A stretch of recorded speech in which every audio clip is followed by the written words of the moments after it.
We continue today after the death of Opa. The day of the commissioners' meeting came. Earl Rice, a Democrat and a quiet, intelligent man, came early. I remember Opa had said to me, "I admire this man, this rancher with his good common sense." He was accompanied by his wife, Josephine, an attractive woman, not given to a lot of talk.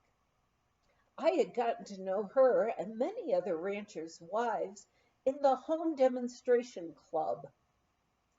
I had learned that when she did say something, which was not very often, it was worth listening to. Earl strode over to my desk and stated, "You ran on that ticket as much as your father-in-law did. The people voted for you, too. You'll be the next county clerk, Edna." I couldn't keep back the tears, and I put my head down on the desk. Did I really want this office? But now I too had a duty to the voters. I raised my head and said, "Thanks, Earl." "I'm spending the day here," Josephine announced as she seated herself on a chair in front of my desk. "You'll need all the support you can get today." I soon learned what she meant. Several people streamed into the commissioner's room, among them the chairman of the Democratic Party, the county attorney, and several other staunch Democrats. The day wore on, and I could hear raised voices, some quite angry. "Here's our chance to get a Democrat in that office." Finally, late in the afternoon, I turned to Josephine, who was sitting relaxed near a window watching the people come and go. "How can Earl hold out against all that?" I asked. Quietly and with a smile, she looked at me. "He gave you his word, didn't he?" I heard the front door slam, hard enough to almost shake the solid brick building. There go the attorney and the others. "Now you are our new county clerk, Edna." And all I wanted to be was a ski racer. The next morning, Elva, Jane, and I tried to get down to business, but people kept coming in. Helen Rich, the writer, came down from the welfare office, where she and her boss, Susan Badger, held sway. Helen I knew was a Democrat, but her boss was a Republican. Susan Badger was a big woman, a dignified one, from the state of Maine, as she often reminded us. We all called her Miss Badger. No one called Helen anything but Helen. I noticed on Helen's game and fish license that the color of hair was listed as grizzled at her insistence. Miss Badger would always arrive later than the rest of us with her little black cocker spaniel pulling on the tightly held leash. It made me think of a stately steamer being towed into harbor by a small tugboat. But Miss Badger had a wonderful sense of humor. While awaiting the arrival of the commissioners, she would tell us some salty stories. She had us laughing so hard that when the three commissioners came in the door, they looked at us askance.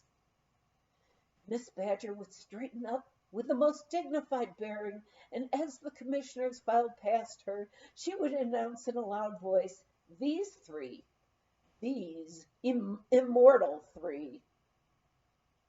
Helen Rich had had one novel published and was hard at work on another. She had grown up in Sauk Center, Minnesota, a childhood playmate of Sinclair Lewis, or Red Lewis, we all called him. By the way, I think my new book will be a success. Just heard that Agnes Miner built a bonfire and burned my latest novel down on Main Street right in front of her house. Had too much sex in it for old Agnes, a so-and-so. And Edna, I'm going to be bugging you for items for this next book. You'll have to give me the scuttlebutt.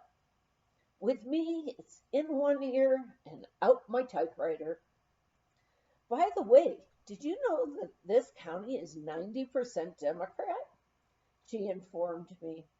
Now you know who put you and your father-in-law in office. But I retorted, I ran on the mudwump ticket. She laughed. Come on over after work for a drink. You look like you need one. Anyway, I want you to meet Belle Turnbull, another writer who lives in the cabin with me. She's a graduate of Vassar, like your mother-in-law, class of '04. We'll celebrate your dubious victory with a Boilermaker. That evening, I relaxed for the first time in weeks, enjoying the Boilermaker. An open fire was burning in their beautiful old Franklin stove with its cranberry-colored tiles.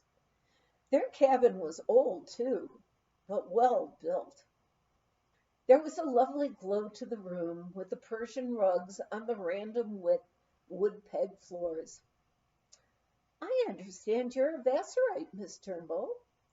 Oh, Edna, don't call me Miss Turnbull. I'm Belle to my friends. To answer your question, or accusation, all I can say is that Vassar never prepared me for life in Breckenridge. And she laughed, looking like a delicate Dresden figurine with her rosy cheeks, sparkling blue eyes, and her beautiful white hair. Belle was just the opposite of Helen, who chopped and stacked the firewood for their stoves. Belle had come to Summit County several years before to recover from tuberculosis, or consumption as they called it in those days. Belle insisted she felt stifled below timberline, and she loved this high mountain country and its people. She worked hard at her writing and was just finishing her third book, an earthy mixture of poetry and prose, called The 10-Mile Range. Soon we had copies of their books. My favorite inscription to us was by Helen in her book, The Willow Bender, to Max and Edna, who loved the mountains and their people too. Looking around for a deputy wasn't easy. There weren't that many who wanted to work 5.5 days a week for $150 a month. However, I was lucky to find Cleta, a very attractive and intelligent woman. Her husband's business required him to be gone a great deal, and with her children grown and gone from home, she welcomed the diversion. She also knew all about withholding statements, Social Security forms, and others.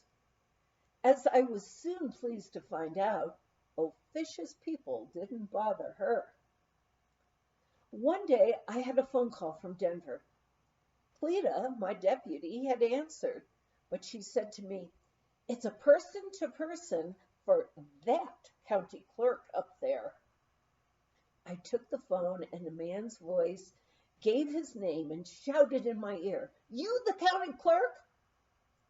Upon acknowledging that I was, he continued, "This is the Department of Revenue.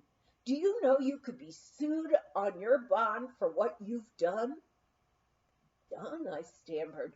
"What have I done?" "You're short 75 cents on the car title fees you sent in. Of that fee of $1 you collect, you're supposed to keep only 25 cents for your office and send in the balance to us.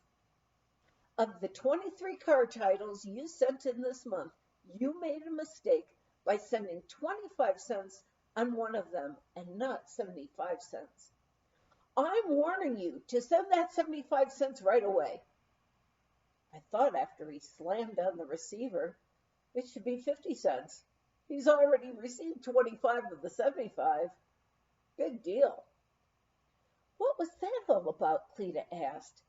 After I explained it all to her, she said, "One lousy mistake of 75 cents? You get right back on that phone and call person to person to that guy. I'll stand right here by you. You just repeat right after me what I tell you." Contacting him on the phone, I asked, "Is this Mr. Nippeter?" I don't dare use his real name. Yes, go ahead. What do you want? I could hear him snarling out the words. This is the Summit County clerk you just called. Cleta reached over and grabbed the phone. And you can go to hell. And she slammed on the phone. This was the last we ever heard of Mr. N or the Department of Revenue. Needless to say, I was very careful after that to send every correct penny. After making out all those car titles and filing the liens, I noticed almost 100% were mortgaged. Our old Ford was burning up at least $30 a month in oil. My $8 per day pay was before withholding tax. Maybe we should get a new car and live on credit like everybody else. After discussing it with Max, down to Idaho Springs I drove one Saturday afternoon. I traded in the old Ford and returned home with a new Plymouth station wagon. It was the first all-metal station wagon that Plymouth had put on the market. I was scared to drive it over Loveland Pass on the way home, since the road was being rebuilt and all torn up. I didn't want the new car to get the least bit dusty, so I drove over paved Berthoud Pass. I proudly arrived at the back door. Max was still using the Army Jeep he bought for $25.